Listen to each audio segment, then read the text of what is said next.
Hello and welcome to the final episode of the Goodrum show for 2020.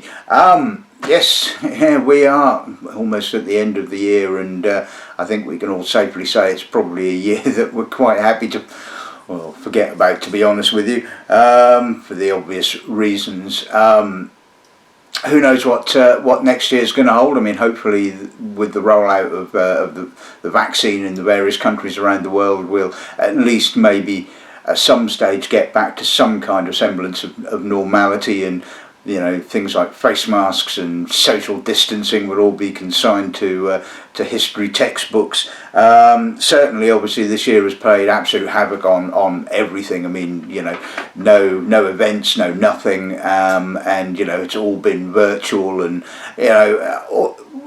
we've I guess all adapted to the situation as best we can, but of course nothing can compare to physically being in front of somebody and interacting without a sort of like a barrier, shall we say.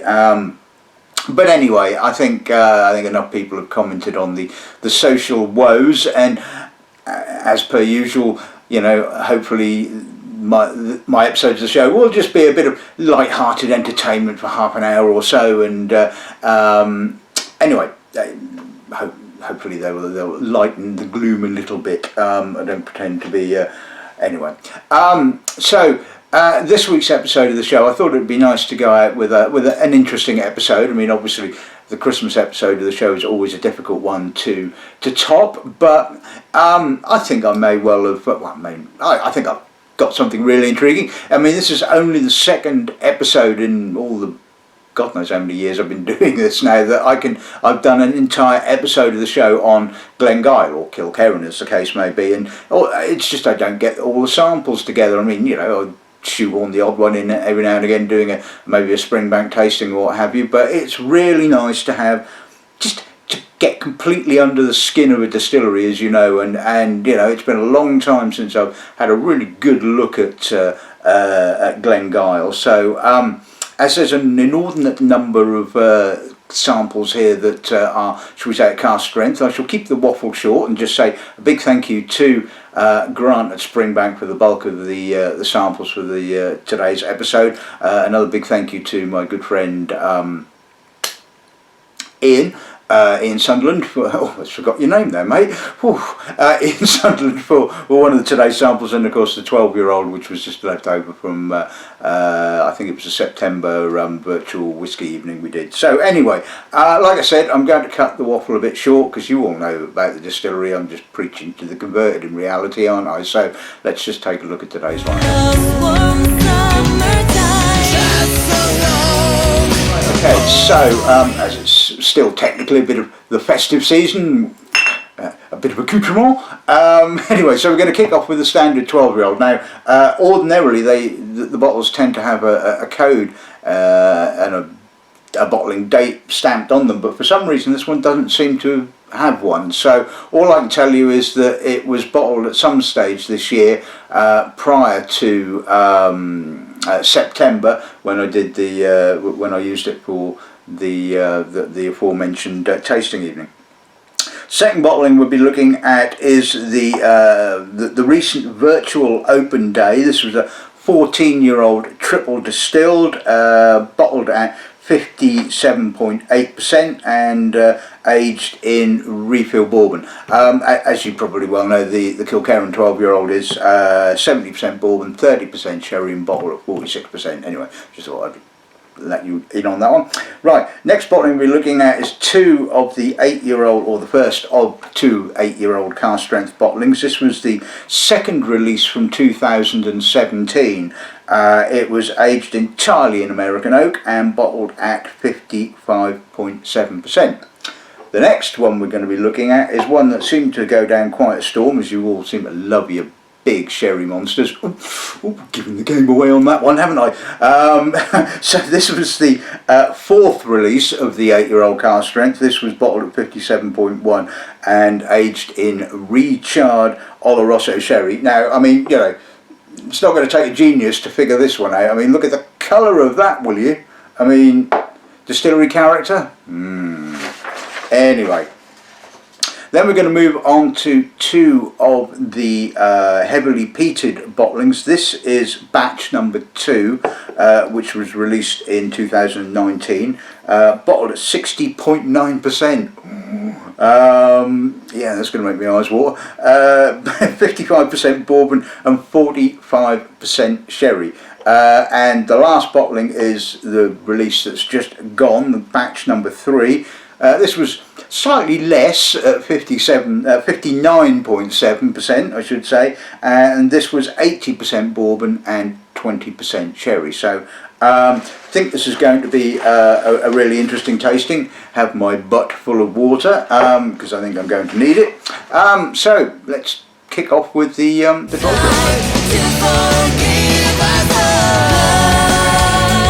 Okay, so let's see what the 12-year-old gives us. That's quite a light nose, quite aromatic. I mean, sometimes I've tasted bottles of the 12-year-old that have been a lot more denser and a lot more maltier. This is quite light. It's got some lovely white fruit, almost Alsatian white fruit, salt, a little bit of peat, plenty of barley.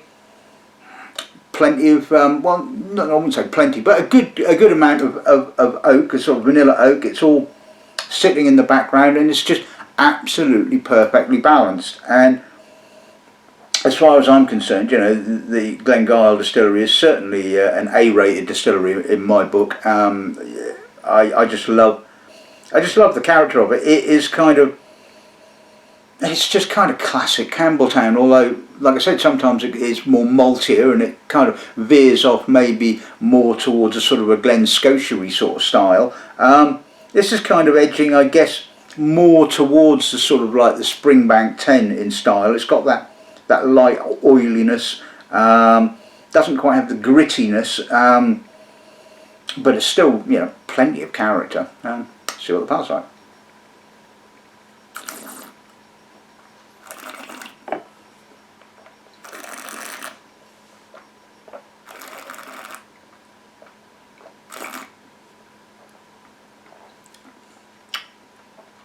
I just love the mouthfeel. It's lovely oiliness to it.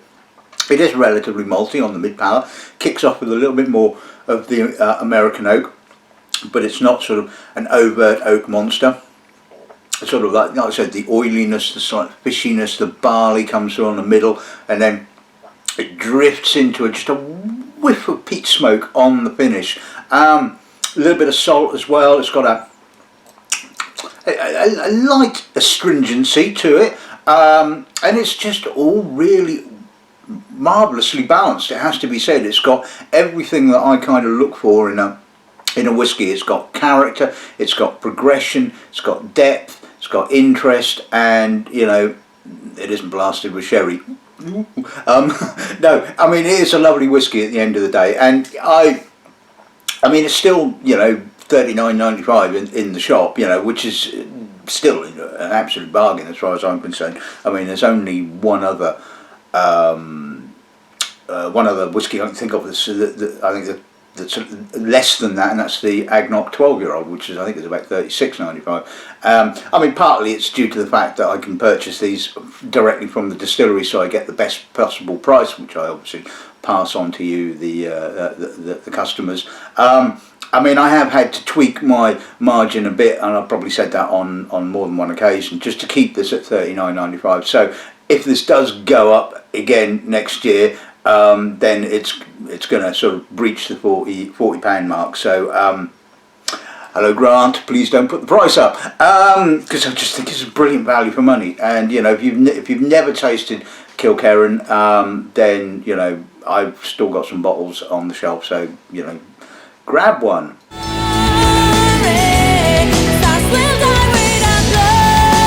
Okay, so let's move on to the 14-year-old triple distilled. I think this might be the second triple distilled bottling of Kilkerran I've come across. But anyway, let's see what the nose gives us. It's a lot of oak. It's really salty. There's a lot of bourbony oak. I'm certainly getting that kind of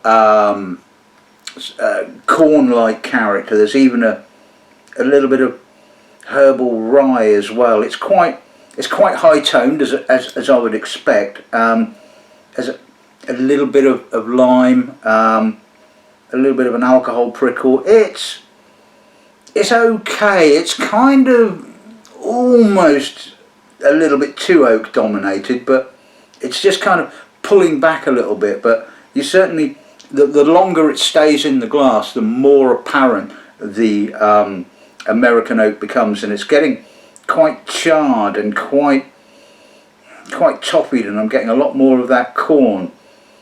I mean, aerating it seems to sort of like just give it a little bit more of a better balance, but I must admit I'm not 100% loving this particular bottling, as we said. Let's see what the power side.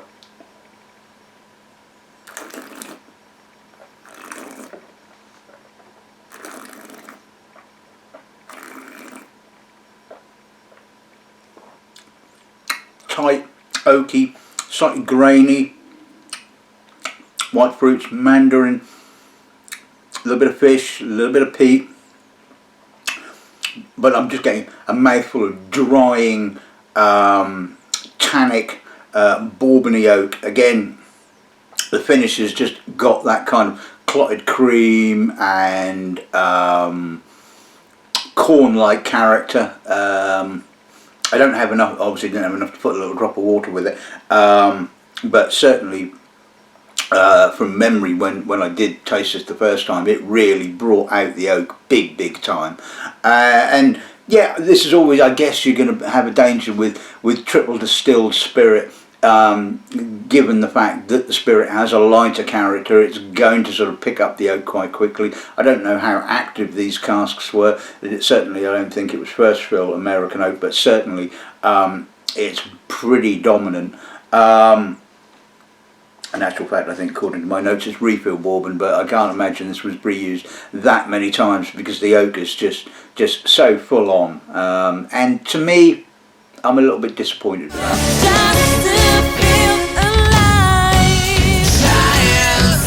Right, okay, so let's move on to the 8-year-old Cask Strength, so 55.7%.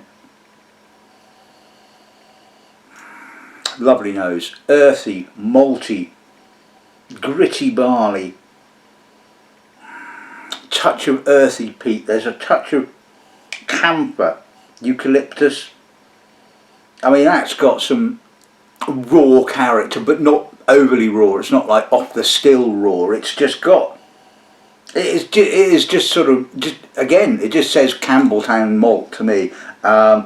Yes, it's a little maltier and a little denser and a little darker than the 12-year-old, but it's got a lovely intensity. It really has. I mean, and the oak again is balanced. You know, this is not in-your-face oak. It's kind of sitting in the background. It's adding some structure. It's adding a little bit of vanilla.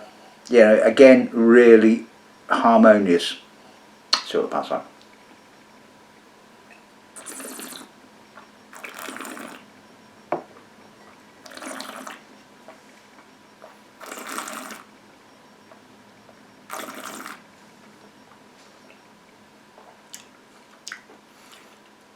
You wouldn't have thought that was 50-odd%. I mean, that is really smooth, really well integrated alcohol.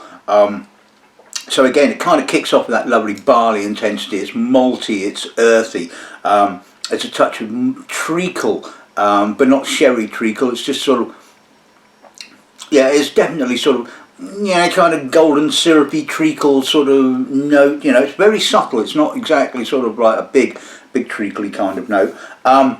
Again, some slightly mentholated herbal notes, a little bit of coffee.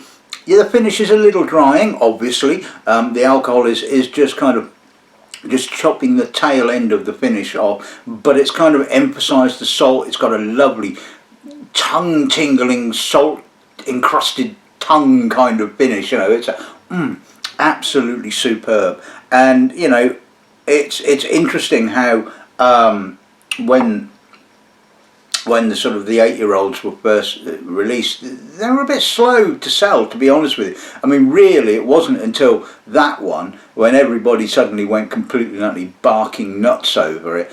And, you know, to me, this was just absolutely fantastic. And, you know, they sat around for a little while, it has to be said, but all gone now.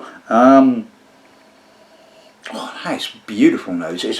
Water has just unleashed this sort of aromatic fruit. There's some apricot, pineapple possibly, a little bit of almost lime. It's still got that sort of maltiness. It's still got that, well, no, the treacle note has kind of slightly dissipated a little bit, but it's still got that sort of earthiness, that a little bit of peat as well. Again, just really nicely balanced. Let's see what the parts like now.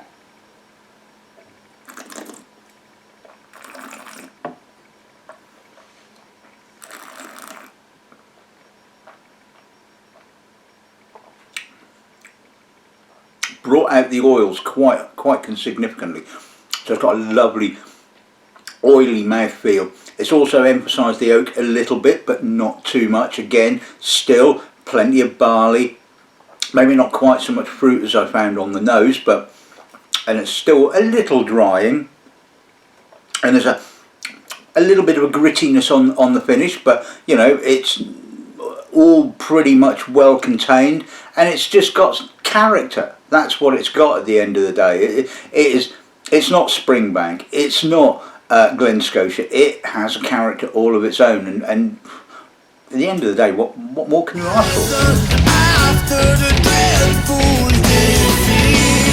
Right, okay, so let's move on to the Sherry Monster. Let's move on to the fourth release of the 8-year-old Cask Strength. Let's see what the nose goes saying, shall we?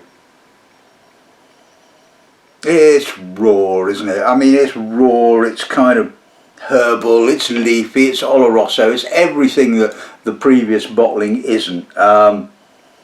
It's character. What character? I mean, yeah, right, there's some tar, there's some prune, there's some smoked bacon, there's some raisinated fruits, but there's no spirit character. I get no barley, I get no fruit, you know, it's just an unmitigated Sherry Monster. So a slight coastal note to it, there's a bit of coffee, but this is all wood notes. And, you know, I'm sorry, I don't find this interesting in the slightest. It could come from any coastal-based distillery. And, you know, okay, every now and again I do have a hankering, I suppose, for something with a bit of sherry, but, you know, I would more often than not go for something that's, you know, that's balanced, that's American oak and sherry. You know, I like a little bit of dried fruit, but, you know, everything in moderation, you know. Anyway, let's see what the parts like.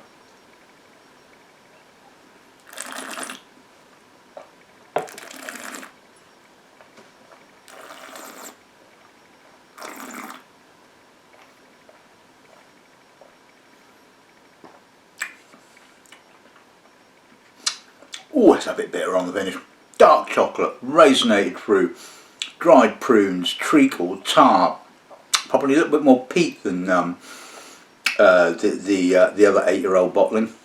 Maybe that's just the sort of like the sherry kind of emphasising the peat. I don't know, but it's masked, it's bitter, it's short, it's really salty aftertaste. In actual fact, I mean, it's really kind of at the tongue. It has to be said, but again, there's no balance, there's no lightness and shade. It's just, it is what it is. It's just all about the oak, and to me, again, like I said, I just don't find that particularly interesting whatsoever. You know, I want sort of harmony, and I want balance, and, you know, I know there's a lot of you that love this kind of stuff, but, you know, I get bored. I mean, you know, I get bored of drinking the same whiskey over and over again. I'd get even more bored if all I was drinking was sherry matured whiskey, because you know, anyway,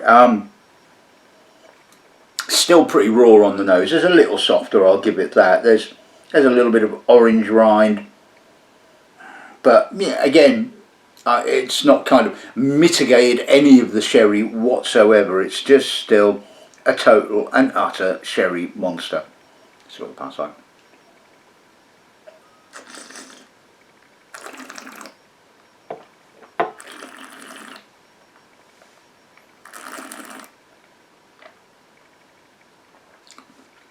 It's longer now, it's not quite so bitter, it's still quite meaty, barbecuey, smoky, tar, treacle, all that kind of stuff.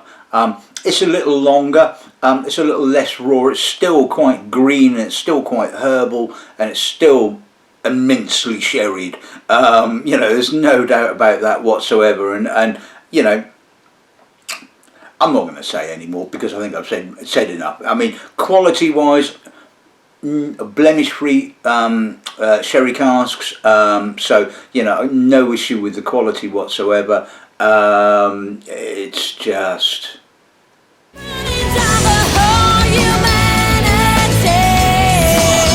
right. Okay, so let's move on to batch 2 of the heavily peated. Now, remember, I think I reviewed a pre-bottling sample of the very first release of the heavily peated, and I remember thinking, oh, this is quite interesting, but by God, this is young. I mean, sort of off the still notes and all that kind of stuff. So I'm guessing this is probably, I'm making an assumption here that this and the next batch 3 were all from the original first distillation of the heavily peated. I don't know, I could be wrong. It would make sense to me to do it that way, but anyway, so I'm guessing about 3.5, maybe 4, possibly.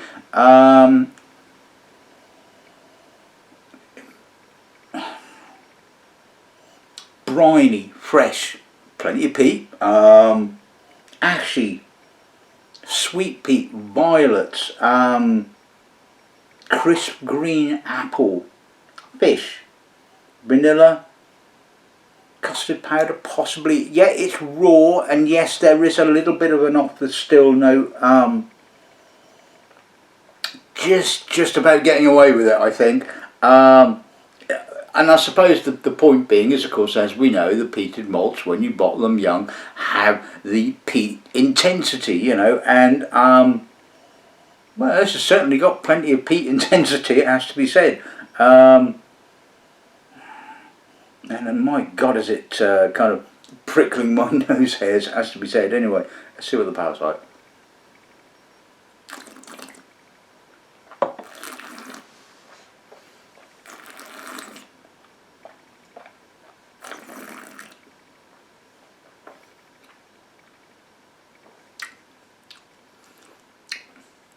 Young, ashy, peaty, briny. There is some off the still notes kind of coming through, and I'm getting a little bit of sherry. I didn't really pick up a great deal of yeah, maybe there is a touch of dried fruit in the background, but it's certainly not kind of like sort of all singing and all dancing sherry, which is good. Really tingling, sort of like the alcohol is kind of really intense on the palate. It is just an intense mouthful. It's a bit raw, it's a bit, I wouldn't quite go as far as saying ungainly, but it is raw and it is intense and just about ready, I think. Yeah, I still feel that I think that could probably have done with another year or two, shall we say, because it is, but you know, it is what it is at the end of the day. You know, it is, like I said, a real intense mouthful. Right, so the water has brought out a little bit more barley, there's a little bit more malt. It feels a little rounder, a little fuller, it's not quite so full on. It's also perversely kind of emphasised off the still notes as well, so although it is rounder and a little bit fuller, it again seems more of its age, shall we say. Less peat as well with a little drop of water. It's kind of really knocked it off. It's a little bit more fruit, a little bit more oily, tangerine, maybe sort of orangey sort of notes. See what that's like now.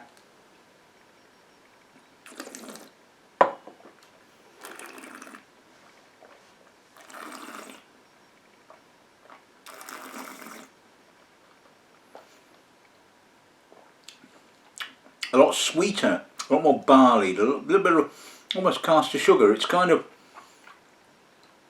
sort of a bit like the 8-year-old, not quite at that level, but it's sort of displaying some of that characteristics with obviously a little bit more peat.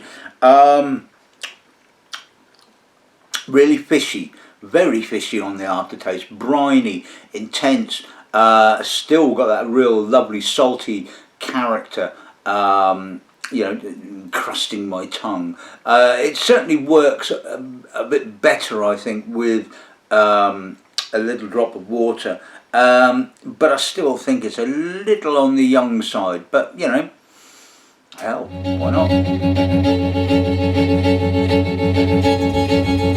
Right, and finally let's move on to batch 3. So slightly different combination of bourbon and sherry, so it's 80% bourbon with only 20% sherry. Let's see what the nose gives on this end, shall we? Right, well that's kind of like really turfed my my supposition that this is a year older or 10 months older, as this was bottled in, I think, around about mid this year, probably September-y sort of time. I mean, this smells a lot younger. I mean, there's that sort of slightly cabbagey, fainty kind of note. Yeah, there's a touch of nascent fruit, but again, it just feels a lot younger. So I can't believe that this is the same spirit as that was in batch 2, but just about 10 months older. It can't be. I mean, it's just, it smells a lot younger. So I'm guessing that this is basically, well, if it's 3 years old, it's about 3 years old in a day, I'd imagine. It really hasn't evolved. It's kind of tight, fainty. Not loving this. It's, I mean, yeah, I mean, I love a bit of rawness in my whiskey. You know, don't mind being slapped around the face, but a bit of, you know, intensity, a bit of peatiness, and all that kind of stuff. You know, but and yeah, these kind of whiskies, when you do them in a tasting, they're really impressive because they're just, you know, in your face and raw. But you know, they're not exactly the easiest of whiskies to sort of, you know, just sit back and drink, really, at the end of the day, you know. Yeah, there's a little bit of, well, virtually no sherry character whatsoever, almost. I mean, there's a little bit of creamy vanilla, but, you know, it's just raw spirit. Whoa, you know. That's what that's like.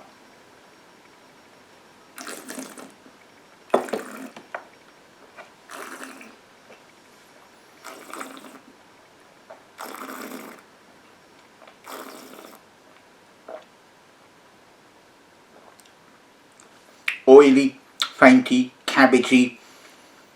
This really has shown absolutely no evolution whatsoever. I mean, I can only assume that this has gone backwards. They've you know, bottled some 3-year-old heavily peated spirit rather than being a continuation of from sort of like, you know, the first batch, second batch, that kind of thing. Yeah, there's a little bit of sweetness of fruit, but you know, there's no length. It's doesn't quite feel as peaty as the batch number 2. And it's quite astringent. It's really coastal. It's really salty, and like I said, it's really fainty. Let's put a little drop of water with it, although there's not a great deal there, and we shall see whether that makes any difference at all. It's almost like sort of like sticking water with new make spirit. I mean, it's kind of, there's a fainty, rubbery oiliness, but there's well, essentially bugger all character, really. It really is I hate to say this, but it really is pretty disappointing. Try the palate now.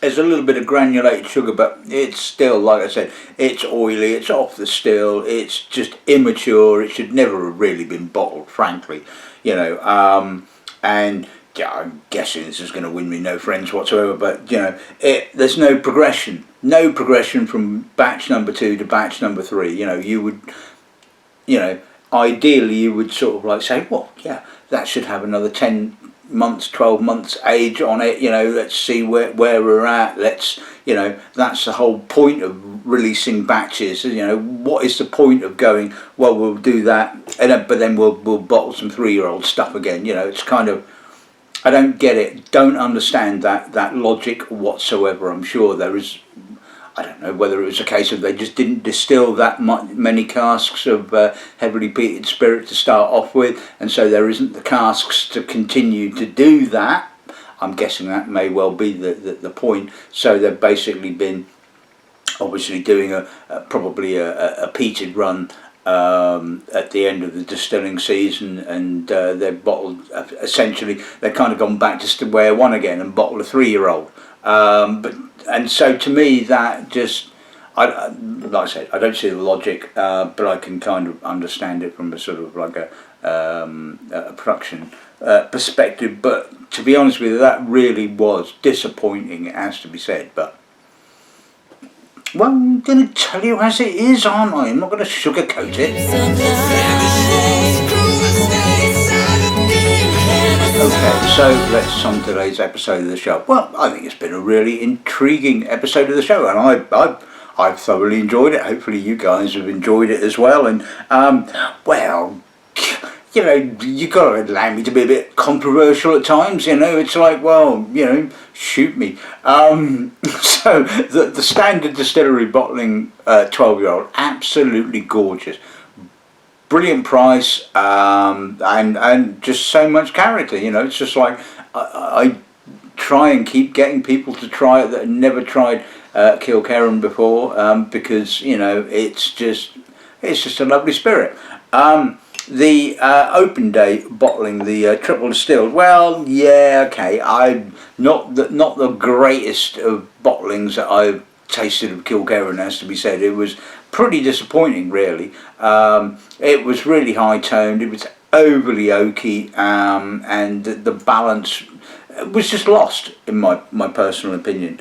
The 8-year-old Cask Strength bottling, the second release, absolutely fantastic. I mean, I wouldn't say this is what sort of really got me into Kilkerran, but because it was the 12-year-old. Well, it wasn't actually a 12-year-old. It was the Work in Progress series from years gone back was what really got me into Kilkerran, and they're all sat in the cupboard over there.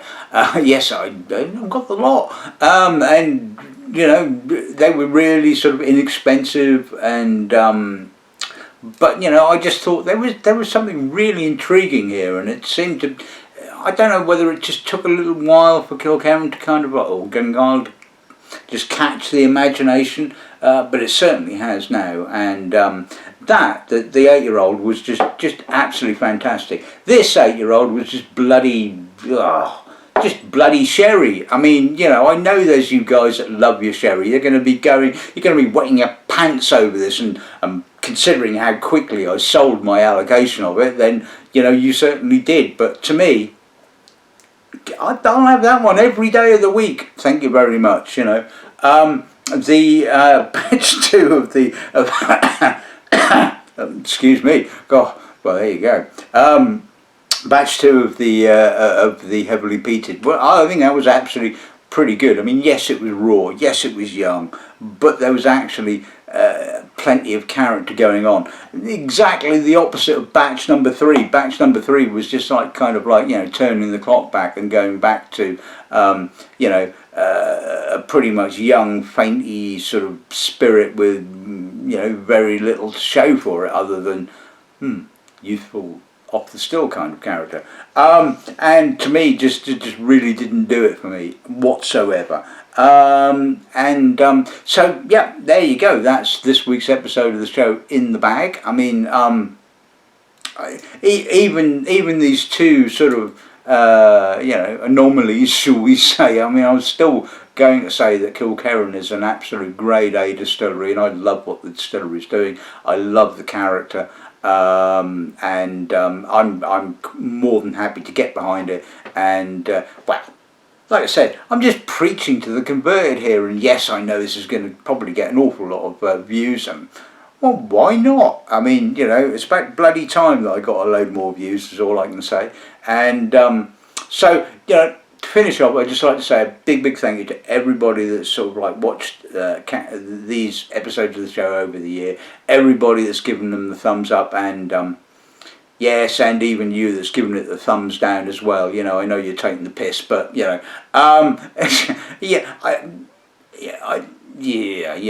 kind of like put yourself out there. You're going to get shot at every now and again. So, but when you're going to get something off me, you're going to get an honest appraisal, an honest opinion, and I'm in nobody's back pocket, shall we say? And well, anyway, so. All I have to say is let's hope that 2021 is a distinct improvement on this year, and I look forward to seeing you guys in the new year. Until then, good afternoon and good ramming.